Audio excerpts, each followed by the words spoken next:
Next team on our list, we have the New York Football Giants. This is Brian Daboll's 4th season entering as the head coach. Last season, 2024, their final record was 3-14. Really not much to talk about this team season last year. They were just really bad. Total team DVOA, they were 28th in the NFL. Offensive DVOA, 27th. Passing, 23rd. Rushing, 28th.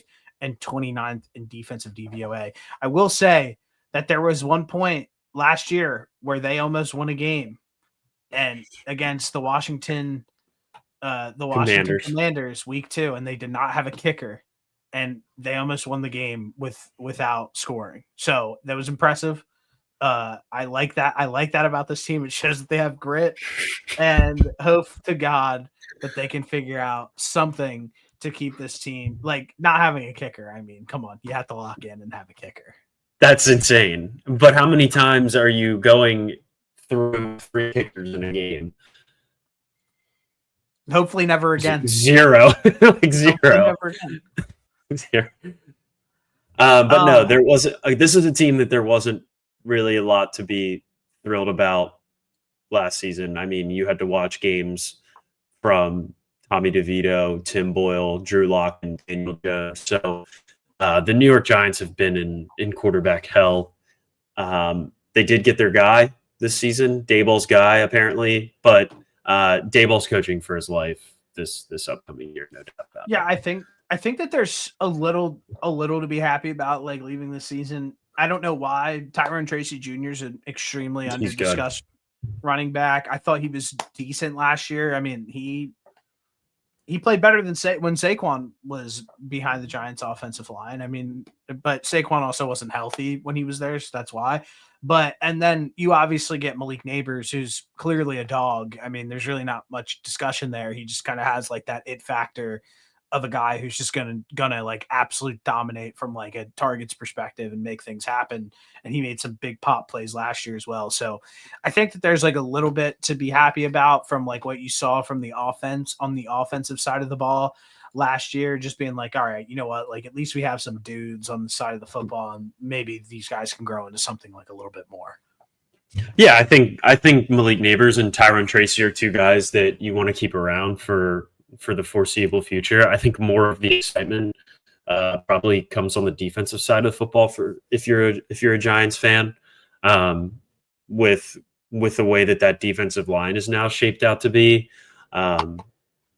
just absolute menaces all over the place on that defensive line. It's probably the best one in the NFL heading into this year. But yeah, not a lot.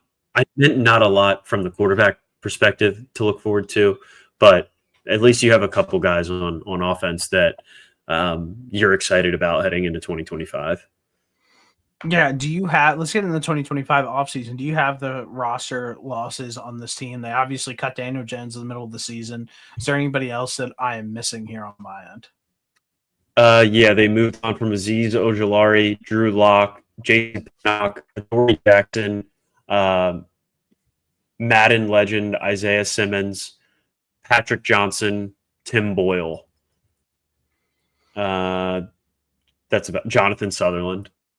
Nice. And then let's get into some of the additions that they made this offseason. They obviously signed Russ. They obviously signed Jameis Winston. Is there anybody else on this team that they signed in free agency? They brought in Paulson Adebo, Javon Holland, safety from the Dolphins, Chauncey Golston, and Zach Pascal. Yeah. Before we hop in the draft here, real quick, I just think this team is slept on. Well, let's just talk about the draft as we're here then. I don't know why I said that. In the first round, they obviously take why can't I think of his name? They Abdul take Carter. Abdul Carter. And Jackson Dart. He's going to be a dog. And then they swoop back into the first round and take Jackson Dart. I know Bill Simmons is like Bill Simmons the other day was like, yeah, like this is a playoff team. Like it seems like they hit the lottery on this Jackson Dart pick. It's like, let's just like pump the brakes fully on this like Jackson Dart thing. Like, I think that like there's a possibility that he could be good, but I don't think he plays this season. I think that it's very overstated the amount that everybody thinks that like he's going to like play. The reason I say that is Russell Wilson brings you a sense of stability that it might not be that high end, but he has shown that he is still able to at least take a team to the playoffs and limit turnovers and not be stupid with the football. It might be a very boring style of football and he is like clearly past his prime, but it gives you like a safe floor to kind of evaluate like what you could potentially have. And the reason I like that play style paired with this team is because I think this defense is going to be one of the best defenses in the entire NFL. Like, you have Bobby O at linebacker, who I really like. You have Brian Burns at edge rusher. You have Abdul Carter at edge rusher. You have Kayvon Thibodeau at edge rusher.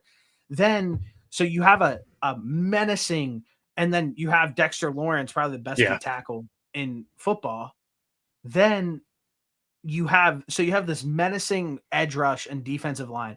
Then we go on to the secondary. Paulson Adebo played really high level football in New Orleans, and he's from Stanford. He's a good player. Then you have Tyler Nubin, the safety out of Minnesota, who we really liked out of last year's draft, who we thought was going to be good.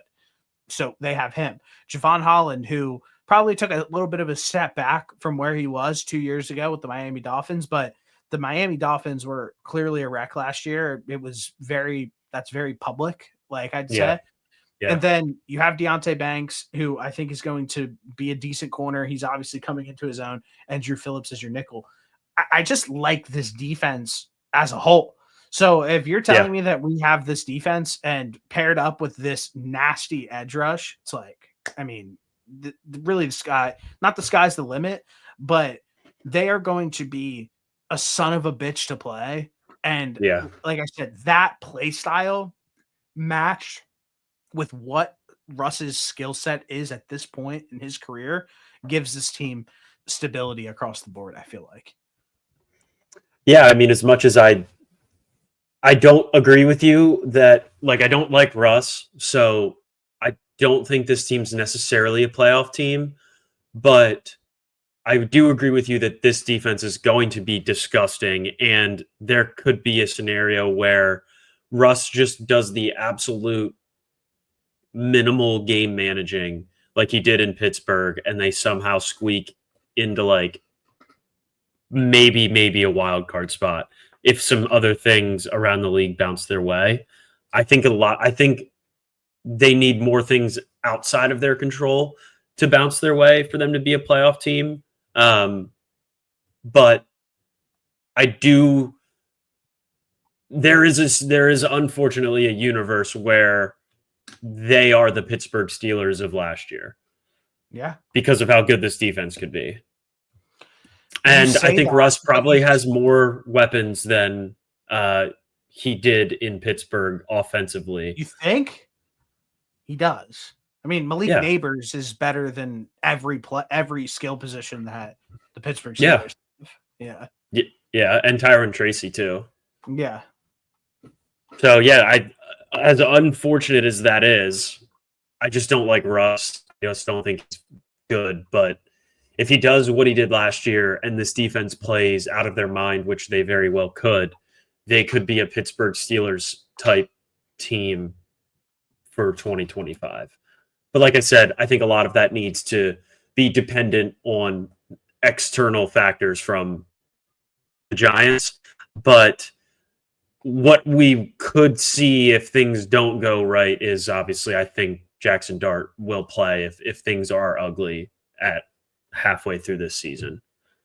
Can I say something? I think if it gets that ugly, what's the upside of bringing Jackson Dart in at that point? I mean, if they're that bad, let's just say this. Let's just say like the offensive line stinks like bad again.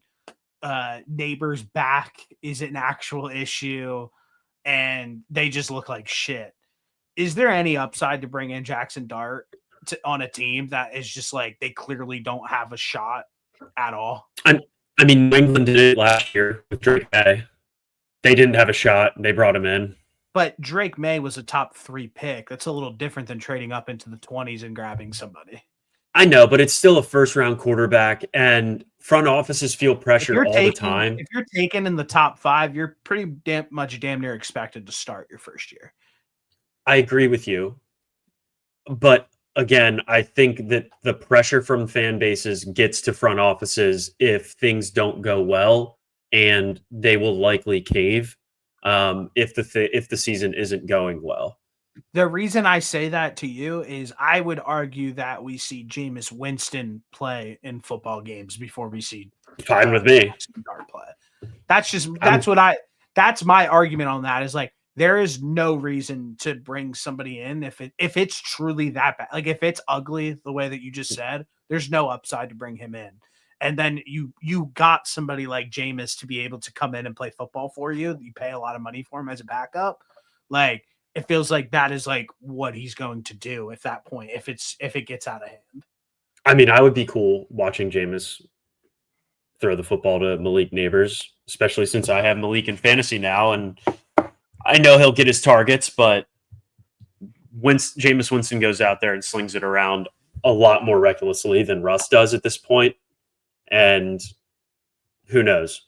But yeah, I can see that too. I mean, Jameis Winston's going to, like I said, throw the football around the yard a little bit more, but you'll probably get a lot more interceptions than what you will with Russ. But you may be right. You may be right with your reasoning about Jackson Dart not coming in because of the lack of upside. That moon ball with Neighbors is going to be great. It's going to be special. Think about Russ truly the moon ball on Darius Slayton. It's going to be special. I don't even on Darius Slayton. Yeah. Yeah. Don't sleep on D Slay. The real D Slay. I thought you just said to neighbor. You just said to neighbors. I don't care about who the real D Slay is. I thought you said neighbors. I did, but then I was thinking like Darius Slayton. 2 neighbors on Darius. I thought you said 2 neighbors on Darius Slayton. Like Slayton was covering him. No. All right. The Vegas win total is sitting at 5.5. Not going over division. Not going over Super Bowl odds. Not going over any of that shit. It's not going to happen. So it is what it is. I think that they have an outside shot looking in at potentially making the playoffs. The only pause that I have with that is it feels like that everyone's saying that. You know what I mean? Like it's everybody's like, oh, like they're a sneaky playoff team outside looking in. It's like, yeah, maybe, or this team just still really fucking sucks, and that's probably going to be more of a reality than them being a playoff team. So I think that they could potentially go over this win total of 5.5. I think winning 6 games sounds about right on track for them. But I think that like I think Russ would have to like turn up this season for them to be a playoff team. And I don't think that oh my God. Yeah. I don't think he has it in him anymore. So I'm going to go over win total, but definitely not over enough. I think they win about 6 games. I think that sounds about right. And I think that sounds about fair. I told you one of my favorite bets this week is for them to beat the Commanders week 1. I just think that they can come out and shock some of these teams and beat them. But that also doesn't mean that I think that they're going to make the playoffs. So yeah, that's where I'm at with that. I've been going over on a lot of teams. I don't think this is going to be one of them. I have them at 5 wins, so I'm going just under their win total. The only thing that I would realistically take betting wise on this team is Abdul Carter to win Rookie of the Year. Yeah. Well, defensive Rookie of the Year. I mean, shit, if they win enough games to be a playoff team, that would mean that Malik Neighbors is probably putting up an offensive player of the year type season. So I don't think if you like them enough to bet them to make the playoffs, you might as well throw some money on Malik Neighbors to win offensive player of the year. Well, We'll see. So but that's I our don't. predictions. So I will not be doing that. That's our predictions for the New York Giants. Sounds like we're pretty much in lockstep with it. If it wasn't so the trendiest take ever to like have them in the playoffs and how great they are, like Bill Simmons was like, yeah, their offensive line is pretty bad, but they got Andrew Thomas back, so they'll probably be able to block. It's like Andrew Thomas has stunk since he's gotten the NFL, and like also like having one guy on the offensive line isn't going to fix the other 4 spots. So I do think that that's probably a ultra weak point for them that like will obviously hinder them. So yeah, I think me and you are in lockstep there. It sounds like I'm going 5, you're going 5, I'm going 6. So that's what it is. Yeah. At least you'll have a fun defense, Giants fans. I just spit it. Good girl, we're getting paper as a passion. Collect the stacks.